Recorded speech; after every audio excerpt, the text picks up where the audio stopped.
Hey everyone, it's Mike. Tonight I want to talk about something uncomfortable. Something most people, including me for a long time, do not like to look at directly. Excuses. Not the small, practical kind. Not, I couldn't make it to the meeting because my car broke down. Not, I missed the deadline because the server crashed. Those are explanations, legitimate, factual accounts of what happened. I am talking about the other kind, the deeper kind, the stories we tell ourselves and anyone who will listen about why we have not done the things we said we wanted to do, why we have not become the person we said we wanted to become, why the life we imagined for ourselves keeps staying just out of reach. I was very good at those excuses, expert level honestly, and for years I did not even recognize them as excuses. I thought they were reasons. I thought they were the truth. Tonight, I want to tell you about the day I finally saw them clearly and what happened when I decided to stop.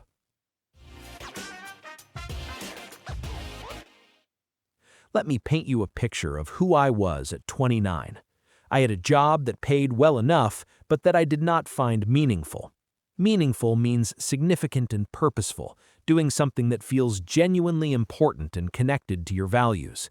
I had been in that job for 2 years, telling myself and everyone around me that I was going to make a change soon, that I was working on a plan, that things were about to shift. I had a fitness goal I had been carrying around for 3 years, a specific physical goal I had set and reset again every January, every time I felt motivated, every time I read something inspiring, and every time within weeks the motivation faded and the goal stayed exactly where it had been. I had a creative project I had been meaning to start, something I cared about, something that mattered to me, something I talked about with real enthusiasm whenever it came up in conversation.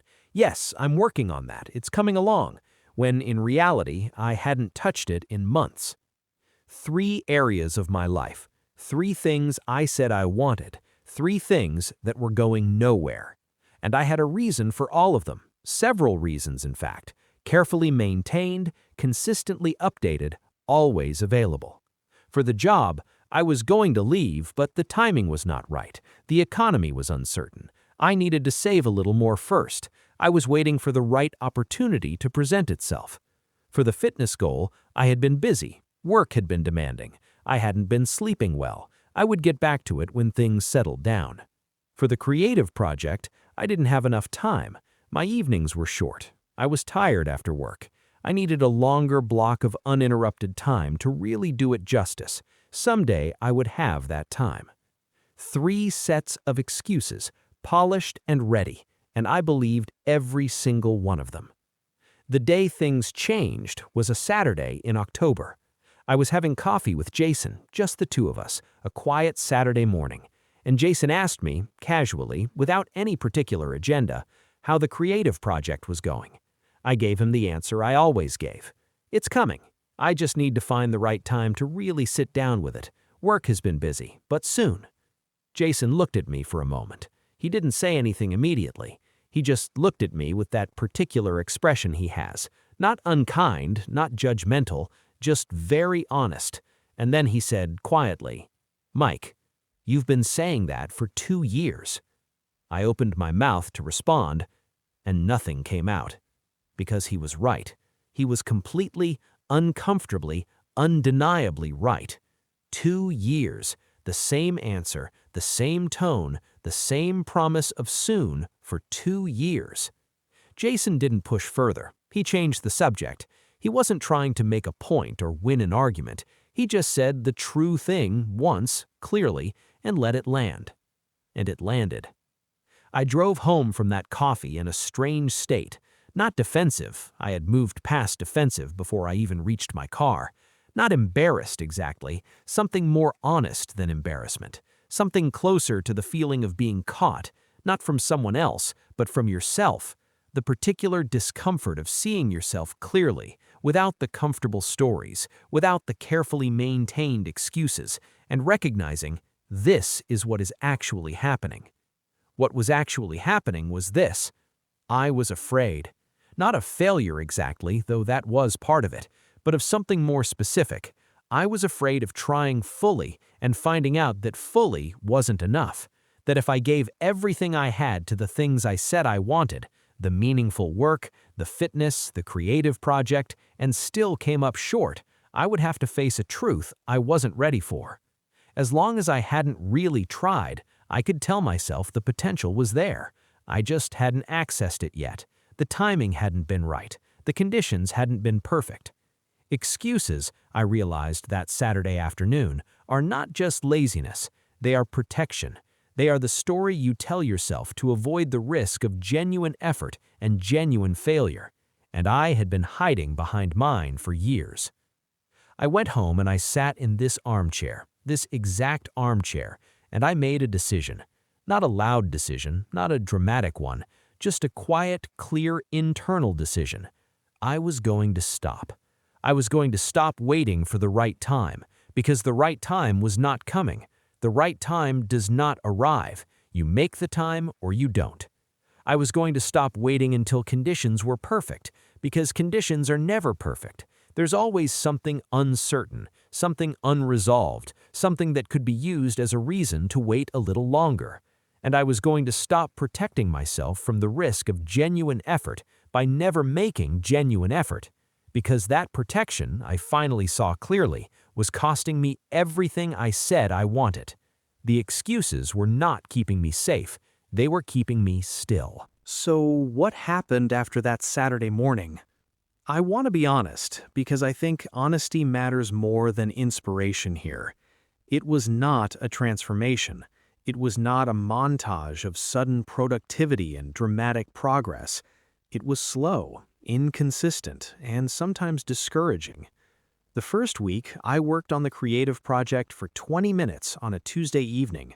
20 minutes, not a long, uninterrupted block of perfect creative time. 20 minutes, after dinner, before I was too tired. It was not brilliant. It was barely a start. But it was real. It existed. It had not existed before. The second week, 2 evenings, 30 minutes each. Still not impressive, but present. The fitness goal, I started going to the gym, not with a perfect program, not with a nutritionist and a trainer and a completely optimized plan. I just went. 3 times the first week.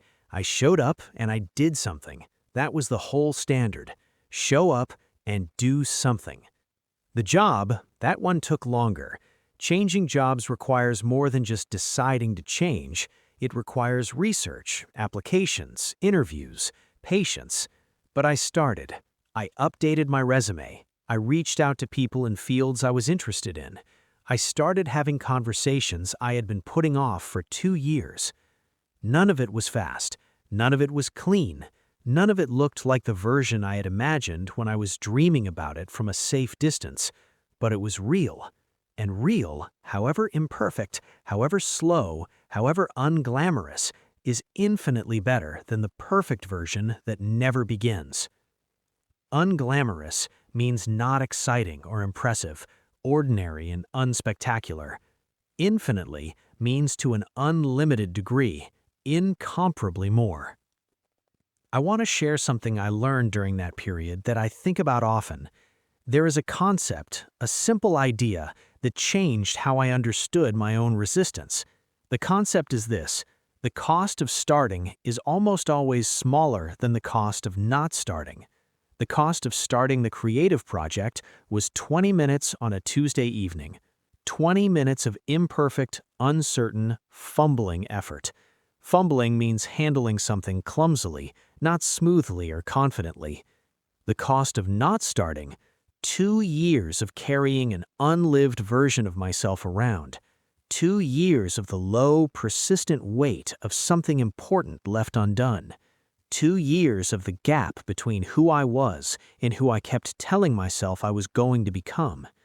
20 minutes versus 2 years. When I put it that way, the excuse of not having enough time became very difficult to maintain. The cost of starting is almost always smaller than the cost of not starting. I think about that whenever the excuses start forming now. And they still form, I want to be honest about that. The instinct to protect yourself from effort and risk does not disappear. but I recognize it more quickly now, and I have a question I ask myself when I notice it. What is the smallest possible version of starting? Not the perfect version, not the version that requires ideal conditions, the smallest possible, real version. 20 minutes, one phone call, one paragraph, one visit to the gym. Just begin. Just once, just small. Because small and real always beats large and imaginary. A few years on from that Saturday morning coffee with Jason, here's where things stand.